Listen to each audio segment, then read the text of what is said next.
Thank you very much, Ludwig. So my talk draws on the previous talk by Noller. It's a quite similar talk, but I think I try to give some new answers to these questions. I'm not sure whether they are better answers, but I think I will cover some other topics. So, does everyone have a handout? Yeah? Okay. Okay, I think, yeah.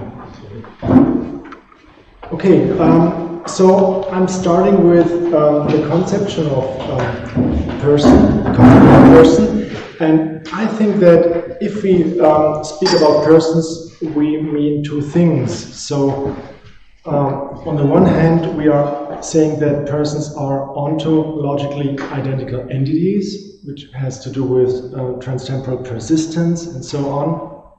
And at the same time, we are speaking about agents and bearers of dignity. I think that these two meanings are deeply interwoven. I would say that we can't separate them really independently from each other. They are deeply interwoven. And that's the question I'm concerned with in my talk. So how are they interwoven in metaphysical terms? And I want to give an answer to this question. Eric Olson said, I mean, we have heard this quotation several times, I'm quoting it again, no account of our identity has yet been proposed that guarantees the coincidence of what is important in our identity with the actual conditions of our identity. An account of our identity must be ontologically coherent as well as ethically plausible. So I take this as the two meanings of the conception of the concept of a person, namely ontological, logical questions and normative or ethical questions. I think that they are really deeply interwoven. So, but not all philosophers argue that way. I mean, many philosophers have argued that these two meanings need to be distinguished or separated, and there is this strong independence model. I think that Maria coined this term in her latest book, Staying Alive, and one proponent of this theory, so to speak, would be Christine Korsgaard, because she says, I quote her, "These reasons for personal identity are not metaphysical, but practical." Another quotation, "Your conception of yourself as a unified agent is not based on metaphysical theory. Its grounds are practical." So she's just stressing the second notion, second meaning, namely being a bearer of dignity or an agent, a moral agent. And also Eric Olson in his book from 1997 says at the very beginning, "My aim is to get straight on the metaphysics of personal identity and to leave the ethical questions to those more competent to deal with them." So I would say that this is also kind of strong independence model.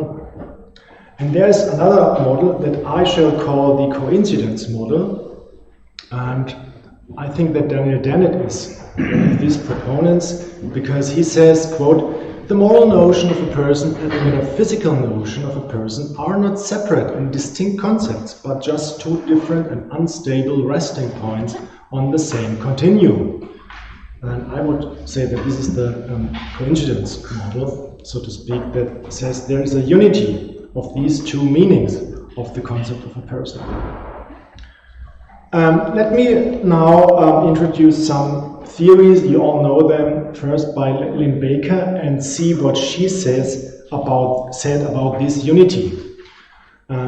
That's her constitution view, and she's arguing that life and personhood or personal identity concern different areas of theory. She says, "I shall use a biological theory of human organisms on which to build on ontological theories of human persons." Another quotation is what concerns the question about persons and lives.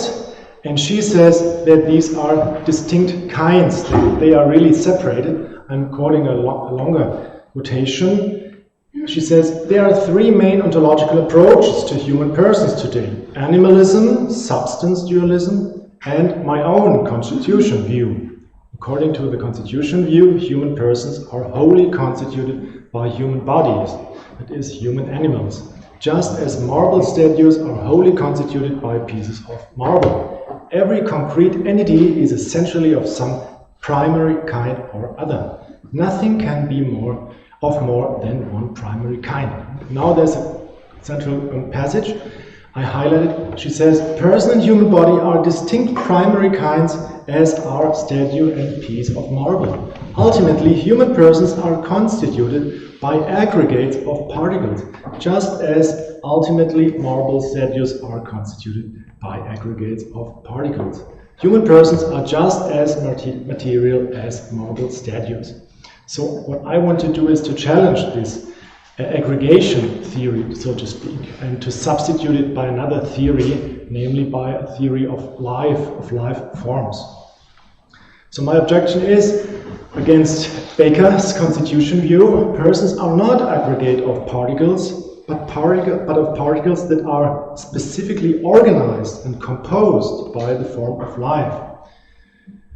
This is my objection, and she has another interesting theory that I find really plausible at first view. She says basically that being a person depends on, in a way, external circumstances, and she introduces sort of a person space. She describes it in analogy to an art world. I'm quoting a passage. She says, G favorable circumstances are the milieu in which something can be a G. The G favorable circumstances that are those necessary but not sufficient for something to be a G. When a suitable F is in G favorable circumstances, it comes to constitute a G. When a piece of marble is in a statue favorable circumstances, then it comes to constitute a statue. What the statue favorable circumstances are depends on the correct theory of statues. Statue favorable circumstances may involve the existence of an art world, the intentions of the sculptor, the appearance of the piece of marble, whatever it takes for something to be a statue. I found this term art world very interesting in this quotation because, I mean, as you all know, it's a term that was coined by Danto in 1964. He says that to see something as art requires something the eye cannot descry, an atmosphere of artistic theory, a knowledge of the history of art, an art world. So if there is this analogy to the art world, we could say that Baker is thinking about something like a person world in terms of favorable circumstances for a person being constituted. So my question is, what is the ontological status of an art world, and if it's the case, respectively, of a person world for a person to be constituted by matter? There's another interesting passage in her theory. She argues that not all humans are persons. She says, perhaps severely autistic individuals or severely retarded individuals have only rudimentary first-person perspectives. In this case, they are still persons, albeit very impaired because they have rudimentary first-person perspectives and are of a kind human animal that develops a robust first-person perspective. There's another quotation, and she says, the coming into existence of a human organism is not ipso facto the coming into existence of a human person. I want to challenge this argument. So I think that being a human organism means to be a person.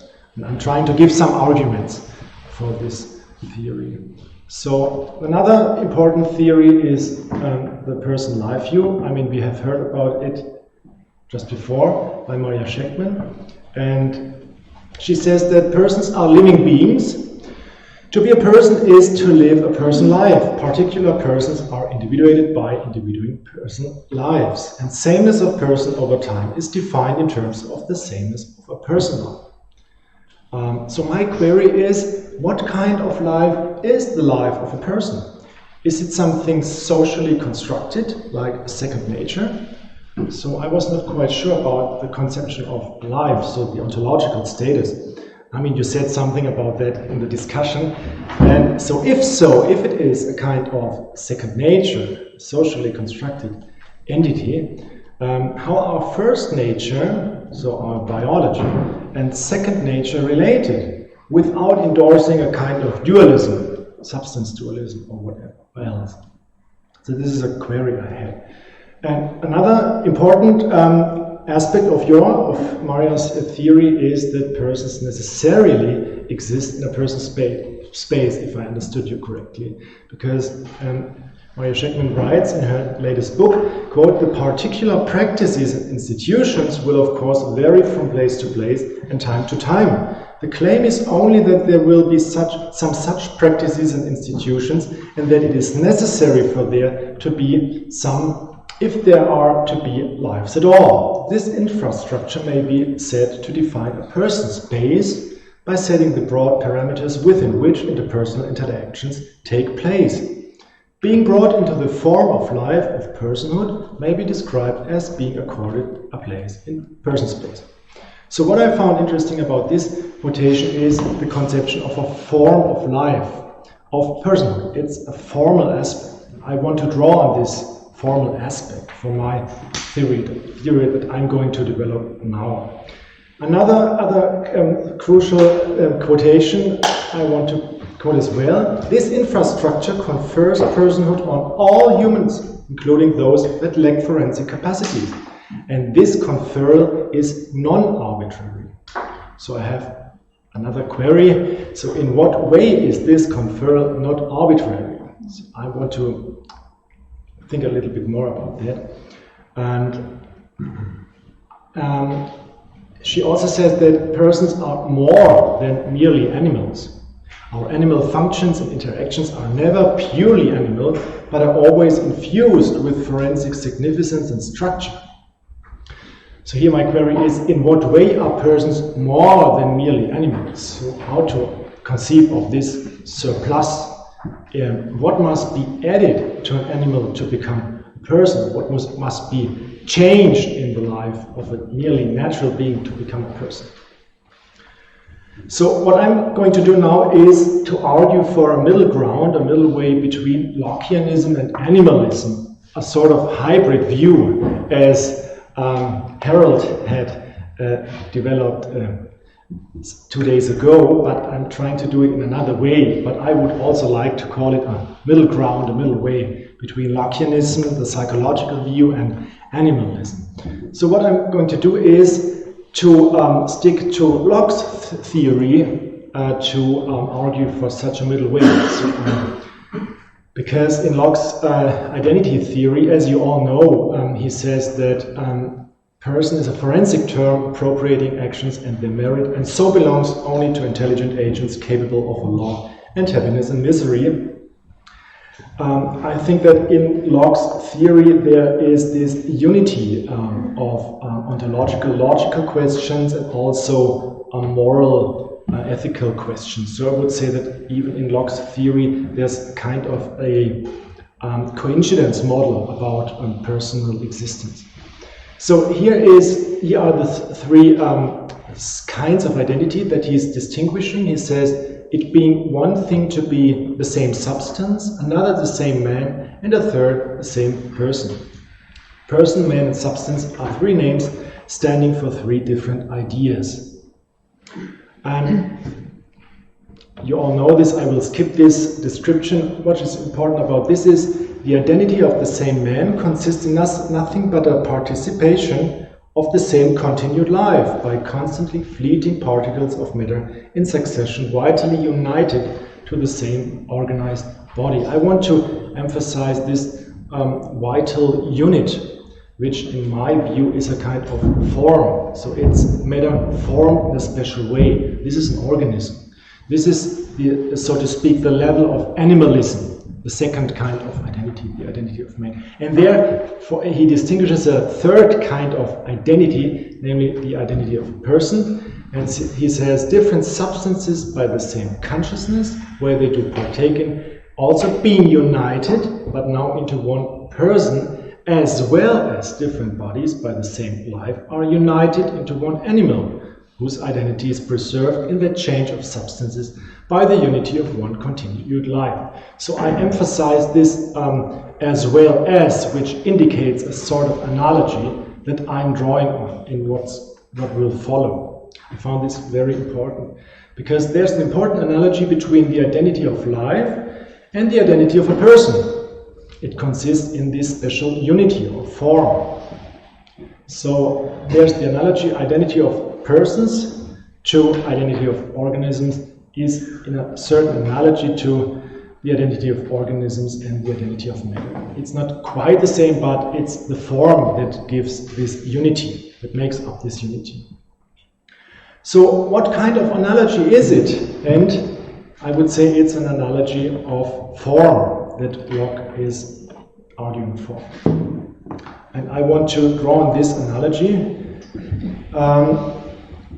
You all know this here, this quotation. He says, should the soul of a prince carrying with it the consciousness of the prince's past life enter and inform the body of a cobbler as soon as deserted by his own soul, everyone sees he would be the same person with the prince, accountable only for the prince's actions. So I emphasize this inform, there's a form involved, which I find important. So my idea is the following: persons and lives are not distinct categories but complexities of form. Persons are special forms of life, and person lives are lives of second order form, whatever second order form is. I'm trying to elaborate a little bit more on that in what follows. So this second order form is realized in terms of self-consciousness and freedom of the will. You all know this second order volition by Harry Frankfurt, and I take it in a similar way. So let's go a little bit further.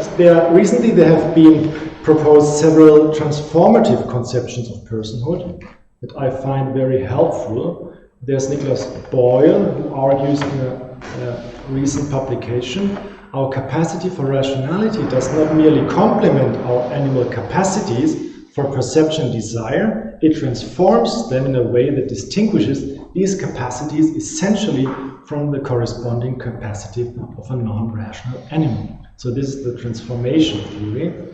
Another quotation by Herder in the 18th century. I think he is the founding father of any transformative theory. He says, it is the whole organization of all human powers, the whole domestic economy of his sensuous and cognizing, his cognizing and volitional nature, or rather it is the single positive power of thought which, bound up with a certain organization of the body, is called reason in the case of human beings, just as it becomes ability for art in animals, which is called freedom in the case of human beings, and becomes instinct in animals.